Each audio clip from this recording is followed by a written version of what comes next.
በሰሞኑን የብር የመግዛት አቅሙ እጅግ በጣም በከፍተኛው እየተዳከመ ይገኛል። ይህ የሚሆንበት ምክንያት የጥቁር ገበያ ወይም ደግሞ የሐዋላ ምንዛሬ አስደንጋጭ የሆነ ጭማሪ እያሳየ ስለሆነ ነው። እናም በዛሬው ዕለት ምንዛሬ ጨምሯል ወይስ ቀንሷል የሚለው መረጃ በዚህ ቪዲዮአችን አንድ በአንድ አብረን እንመለከታለን። ሰላም ጤና ይስጥልን ክቡራትና ክቡራን አድማጭ ተመልካቾቻችን እንደምን አላችሁ? እንደምን ቆይታችኋል? ዛሬ ጥቅምት 28 2018 ያለውን የጥቁር ገበያ ሐዋላ ምንዛሬና የባንኮችን የምንዛሬ ዋጋ ተመን እንደዚሁ የግል ምንዛሬ ቢሮዎች በአሁኑ ሰዓት ላይ በስንት እየገዙ ነው፣ በስንት እየሸጡ ነው የሚለው መረጃ በዚህ ቪዲዮአችን አንድ በአንድ አብረን እንመለከታለን። ቤተሰቦች በዛሬው ዕለት በጥቁር ገበያ ወይም ደግሞ በሐዋላ ምንዛሬ የ14 ሀገራቶችን የምንዛሬ ዋጋ ተመን በተጨማሪም በባንኮች ደረጃ ደግሞ የ6 ባንኮችን የምንዛሬ ዋጋ ተመን ከ6ቱ ባንኮች አሪፍ ምንዛሬ እየመነዘረ የሚገኘው ባንክ የትኛው ባንክ ነው የሚለው መረጃ በዚህ ቪዲዮአችን አንድ በአንድ አብረን እንቃኛለን። በተጨማሪም በግል ምንዛሬ ቢሮዎች የ6 ሀገራቶችን የምንዛሬ ዋጋ ተመን በዛሬው ዕለት ጨምሯል ወይስ ቀንሷል የሚለው መረጃ በዚህ ቪዲዮአችን አንድ በአንድ አብረን እንቃኛለን። ቤተሰቦች በሰሞኑ እንደተመለከትነው የጥቁር ገበያ ወይም ደግሞ የሐዋላ ምንዛሬ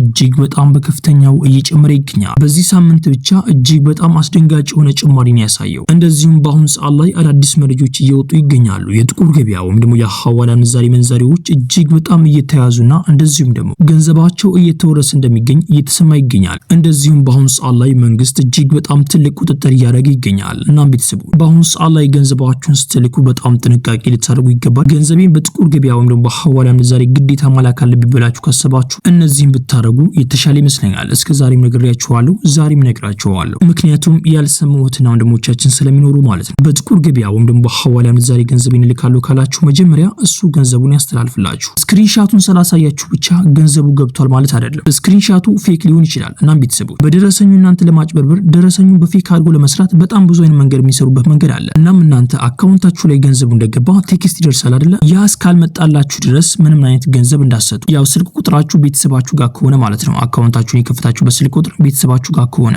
ነገር ግን ስልክ ቁጥሩ እናንተ ጋር ከሆነ ቴክስት አይደርሳችሁም። ግዴታ ማድረግ ያለባችሁ በቤተሰባችሁ አካውንት ገንዘባችሁ ማስገባት። ከዛ በኋላ እነሱ ጋር ቴክስት ሲገባላችሁ መጀመሪያ ማረጋገጥ ያለባችሁ ከሲቢኢ እንደተላከ ማረጋገጥ አለባችሁ።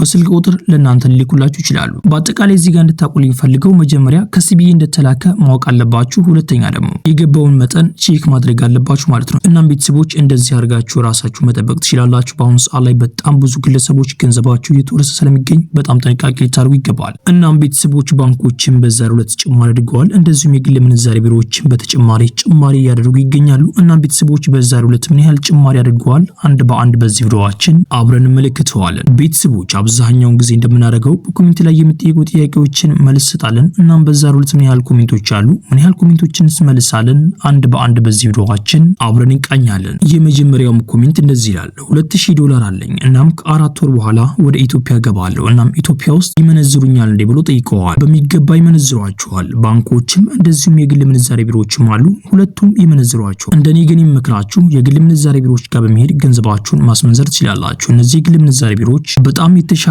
ምንዛሬ ነው ያላቸው። የፈለጋችሁትን ሀገር ገንዘብ ይዛችሁ እዛ ብትሄዱ ይመነዝሯቸዋል። የሳዑዲ ሪያልን፣ የዱባይ ድርሃምን፣ የተለያዩ ሀገራቶችን ገንዘብ ይመነዝሯቸዋል። እናም እዛ በመሄድ የተሻለ ምንዛሬ ማግኘት ትችላላችሁ። እናም ቤተሰቦች ወደ እነዚህ ግል ምንዛሬ ቢሮዎች ገንዘባችሁን ከውጭ ሀገር ሆናችሁ ገንዘባችሁን መላክ አትችሉም። እነዚህ የግል ምንዛሬ ቢሮዎች ህጋዊ ስለሆኑ ማለት ነው። ማድረግ የሚቻለው ከውጭ ሀገራት ወደ ኢትዮጵያ ገንዘባችሁን ይዛችሁ በመምጣት ዶላርም ሆነ የሌሎችም ሀገር ገንዘብ ቢሆን ወደ እነሱ ጋር በመሄድ ገንዘባችሁን ማስመንዘር ትችላላችሁ ማለት ነው። ቤተሰቦች እነዚህን የግል ምንዛሬ ቢሮዎች የምታገኙበትን ቦታ እንድናስቀምጥላችሁ ወይም ደግሞ ስልክ ቁጥራቸውና አድራሻቸውን የቴሌግራም ቻናላችን ላይ ያስቀምጥላችኋል። የቴሌግራም ቻናላችን ሊንክ ደግሞ የት እንደምታገኙ በኋላ ጠቁማችኋለሁ። ቀጣይኛውም ኮሜንት እንደዚህ ይላል። እኔ ገንዘብ የምልከው መጀመሪያ እሱ ደረሰኙን ካሳየኝ በኋላ ወዲያውኑ ገንዘቡን ሰጠዋለሁ። እናም በዛ አይነት መንገድ ብዙ ገንዘብ መላክ ፈልጌ ነበር። እናም ገንዘቡን ደግሞ ምልከው ወደ ቤተሰቦች አካውንት ነው። እናም ባንኮች ገንዘቡ በዝቶባቸው ከየት ነው የተላከው ብሎ ቢጠይቁሳ ብለው ጠይቀዋል። ምን መሰላችሁትና ወንድሞቼ እስከዛሬም ነግሬያችኋለሁ።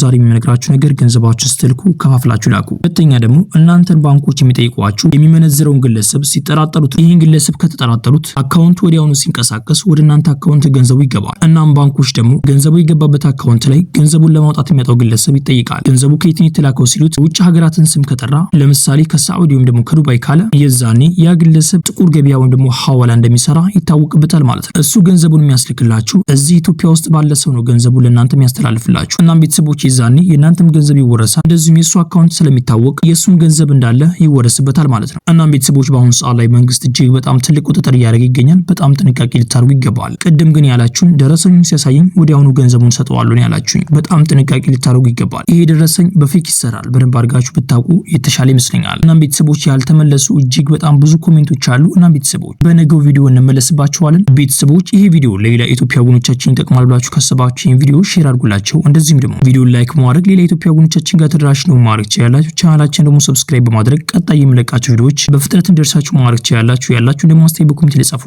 ጥያቄም ካላችሁ በኮሜንት ላይ አሳውቁኝ። የምናውቀው ከሆነ እንመልስላችኋለን። ቤተሰቦች ቪዲዮን ላይክ እያደረጋችሁ እስከ ቪዲዮ መጨረሻ አብራችሁን ቆዩ። በቅድሚያም የምናገኘው አንድ የአሜሪካን ዶላር በአሁኑ ሰዓት ላይ በጥቁር ገበያ ሐዋላ ምንዛሬም እየተመነዘረበት ያለው ዋጋ 179 ብር ከ62 ሳንቲም እየተመነዘረ ሲሆን 100 የአሜሪካን ዶላሮች ደግሞ 17962 ብር በኢትዮጵያ ብር በጥቁር ገበያ ሐዋላ ምንዛሬም በዛሬው ዕለት ሲመነዘር ይውላል። የአሜሪካን ዶላርን በአሁኑ ሰዓት ላይ በከፍተኛ ዋጋ እየገዛ የሚገኘው ባንክ የአቢሲኒያ ባንክ ነው። የአቢሲኒያ ባንክ አንድ የአሜሪካን ዶላር እየገዛበት ያለው ዋጋ 150 ብር ከ19 ሳንቲም የተገዛ ሲሆን እየተሸጠበት ያለው ዋጋ ደግሞ 153 ብር ከ19 ሳንቲም እነሱ ይሸጣሉ። የኢትዮጵያ ንግድ ባንክ አንድ የአሜሪካን ዶላር እየገዛበት ያለው ዋጋ 148 ብር ከ41 ሳንቲም እየገዛ ሲሆን እየተሸጠበት ያለው ዋጋ ደግሞ 151 ብር ከ38 ሳንቲም እነሱ ይሸጣሉ። የግል ምንዛሬ ቢሮዎች በአሁኑ ሰዓት ላይ አንድ የአሜሪካን ዶላር እየገዙበት ያለው ዋጋ 173 ብር ከ80 ሳንቲም የተገዛ ሲሆን እየተሸጠበት ያለው ዋጋ ደግሞ 177 ብር ከ28 ሳንቲም እነሱ ይሸጣሉ። በቀጣይ የምናገኘው አንድ ዩሮ በአሁኑ ሰዓት ላይ በጥቁር ገበያ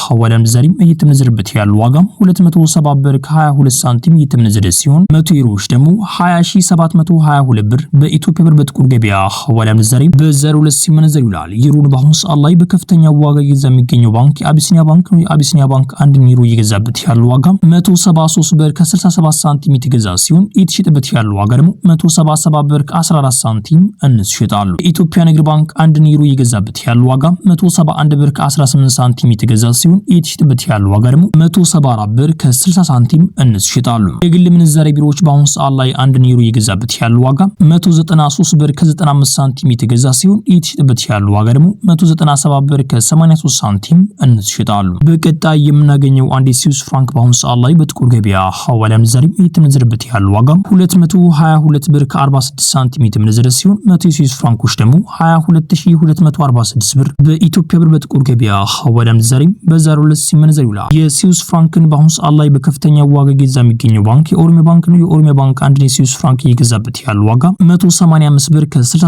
ሳንቲም የተገዛ ሲሆን እየተሸጠበት ያለው ዋጋ ደግሞ 189 ብር ከ38 ሳንቲም እነሱ ይሸጣሉ።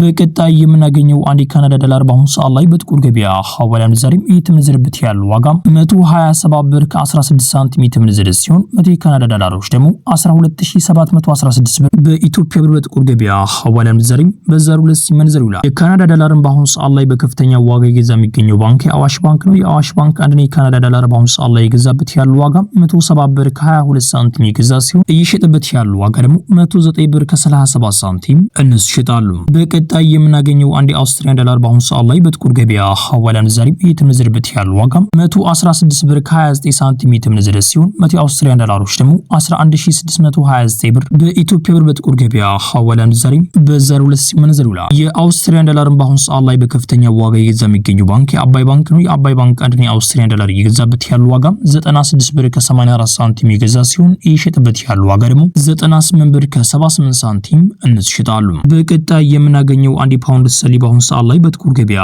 ሐዋላ ምንዛሬም እየተመነዘረበት ያለው ዋጋ 235 ብር ከ21 ሳንቲም እየተመነዘረ ሲሆን 100 ፓውንድ ስተርሊንግ ደግሞ 23521 ብር በኢትዮጵያ ብር በጥቁር ገበያ ሐዋላ ምንዛሬም በዛሬው ዕለት ሲመነዘር ይውላል። የፓውንድ ስተርሊንግ በአሁኑ ሰዓት ላይ በከፍተኛ ዋጋ እየገዛ የሚገኘው ባንክ የአቢሲኒያ ባንክ ነው። የአቢሲኒያ ባንክ አንድ ፓውንድ ስተርሊንግ በአሁኑ ሰዓት ላይ የገዛበት ያለው ዋጋ 198 ብር ከ88 ሳንቲም የተገዛ ሲሆን እየተሸጠበት ያለው ዋጋ ደግሞ 202 ብር ከ86 ሳንቲም እነሱ ይሸጣሉ። በቀጣይ የምናገኘው አንድ ኪዩቲ ዲናር በአሁኑ ሰዓት ላይ በጥቁር ገበያ ወይም ደግሞ በሐዋላ ምንዛሬ እየተመነዘረበት ያለው ዋጋ 585 ብር ከ05 ሳንቲም የተመነዘረ ሲሆን 100 ኪዩቲ ዲናሮች ደግሞ 58505 ብር በኢትዮጵያ ብር በጥቁር ገበያ ሐዋላ ምንዛሬ በዛሬው ዕለት ሲመነዘር ይውላል። የኪዩቲ ዲናርን በአሁኑ ሰዓት ላይ በከፍተኛ ዋጋ እየገዛ የሚገኘው ባንክ የአባይ ባንክ ነው። የአባይ ባንክ አንድ ኪዩቲ ዲናር በአሁኑ ሰዓት ላይ የገዛበት ያለው ዋጋ 488 ብር ከ53 ሳንቲም የተገዛ ሲሆን እየተሸጠበት ያለው ዋጋ ደግሞ 498 ብር ከ30 ሳንቲም እነሱ ይሸጣሉ። በቀጣይ የምናገኘው አንድ ዱባይ ድርሃም በአሁኑ ሰዓት ላይ በጥቁር ገበያ ወይም ደግሞ በሐዋላ ምንዛሬ እየተመነዘረበት ያለው ዋጋ 48 ብር ከ90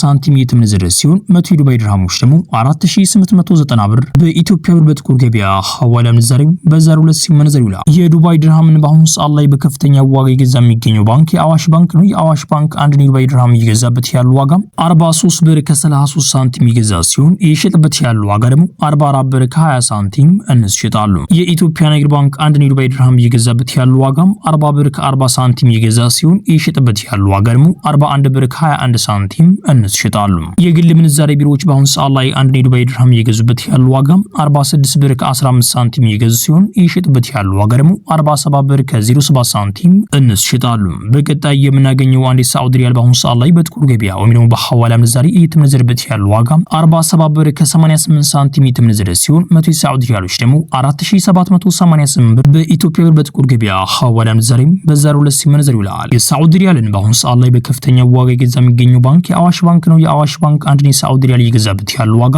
42 ብር ከ40 ሳንቲም እየገዛ ሲሆን እየሸጠበት ያለው ዋጋ ደግሞ 43 ብር ከ25 ሳንቲም እንስ ይሸጣሉ። የኢትዮጵያ ንግድ ባንክ አንድ የሳዑዲ ሪያል እየገዛበት ያለው ዋጋ 39 ብር ከ57 ሳንቲም እየገዛ ሲሆን እየሸጠበት ያለው ዋጋ ደግሞ 40 ብር ከ36 ሳንቲም እንስ ይሸጣሉ። የግል ምንዛሬ ቢሮዎች በአሁኑ ሰዓት ላይ አንድ የሳዑዲ ሪያል እየገዙበት ያለው ዋጋ 45 ብር ከ60 ሳንቲም እየተገዛ ሲሆን እየተሸጠበት ያለው ዋጋ ደግሞ 46 ብር ከ51 ሳንቲም እንስ ይሸጣሉ። በቀጣይ የምናገኘው አንድ ኦማን ሪያል በአሁኑ ሰዓት ላይ በጥቁር ገበያ ሐዋላ ምንዛሬም እየተመነዘረበት ያለው ዋጋም 466 ብር ከ65 ሳንቲም እየተመነዘረ ሲሆን 100 ኦማን ሪያሎች ደግሞ 46665 ብር በኢትዮጵያ ብር በጥቁር ገበያ ሐዋላ ምንዛሬም በዛሬው ዕለት ሲመነዘር ይውላል። በቀጣይ የምናገኘው አንድ ጆርዳን ዲናር በአሁኑ ሰዓት ላይ በጥቁር ገበያ ወይም ደግሞ በሐዋላ ምንዛሬ እየተመነዘረበት ያለው ዋጋም 253 ብር ከ29 ሳንቲም እየተመነዘረ ሲሆን 100 የጆርዳን ዲናሮች ደግሞ 25329 ብር በኢትዮጵያ ብር በጥቁር ገበያ ሐዋላ ምንዛሬም በዛሬው ዕለት ሲመነዘር ይውላል። በቀጣይ የምናገኘው አንድ ባህሪን ዲናር በአሁኑ ሰዓት ላይ በጥቁር ገበያ ወይም ደግሞ በሐዋላ ምንዛሬ እየተመነዘረበት ያለው ዋጋ 476 ብር ከ32 ሳንቲም እየተመነዘረ ሲሆን 100 ዱባይ ድርሃሞች ደግሞ